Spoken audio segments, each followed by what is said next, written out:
وزة الطين. كان يا مكان بسالف العصر والزمان لحتى كان في سرب كبير من الوز عايش بالمزرعة. كان لونهم كلهم أبيض ناصع ورائع، حتى المنقار بيلمع، كلياتهم ما عدا وزة وحدة، وزة صغيرة عم تتسبح ببركة من الطين. ما كان لونها أبيض وحلو، ومنقارها ما كان عم يلمع. باقي الوزات بيضحكوا عليها وبيتمسخروا عليها. لازم تشوفوا هالمقنشحة، شو وسخة هي وزة الطين.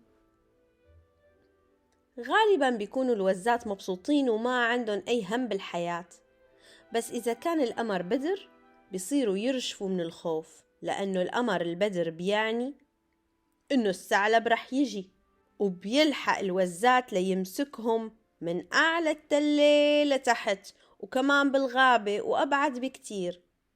كل الوزات ما عدا وزة وحدة، وزة الطين.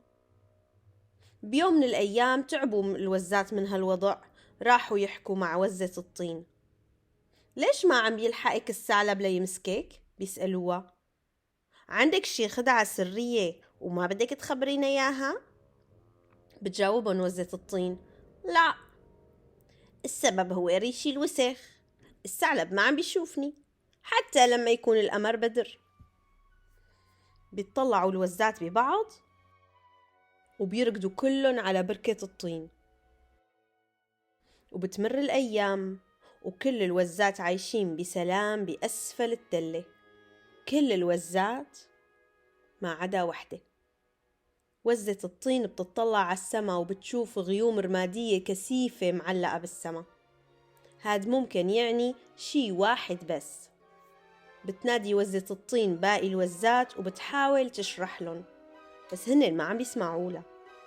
فبتروح لحالها، هالمرة على بركة فيها مي نظيفة، وبتنظف حالها وبتفرك وبتغسل بالمي لوقت ما يصير ريشة نظيف وناصع البياض. بهالليلة كان القمر بدر، بيجي الثعلب وبيلحق كل الوزات على التلة، كل الوزات ما عدا وزة وحدة.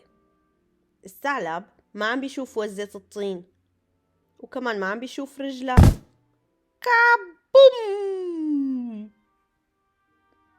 بيتفركش الثعلب وبيتدحرج من أعلى التلة لتحت، أسرع وأسرع، أبعد وأبعد، لوقت ما يختفي وجهه.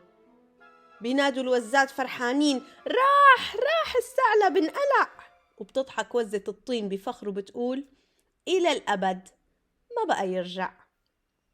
نحن منتشكرك، بيقولوا الوزات لوزة الطين. ولأول مرة بحياتها بتحس وزة الطين إنها بتنتمي لإلن. وتوتة توتة خلصت الحتوتة. حلوة ولا فتفوتة؟ إذا حلوة اعملوا لايك واشتركوا بالقناة لتشوفوا قصص جديدة.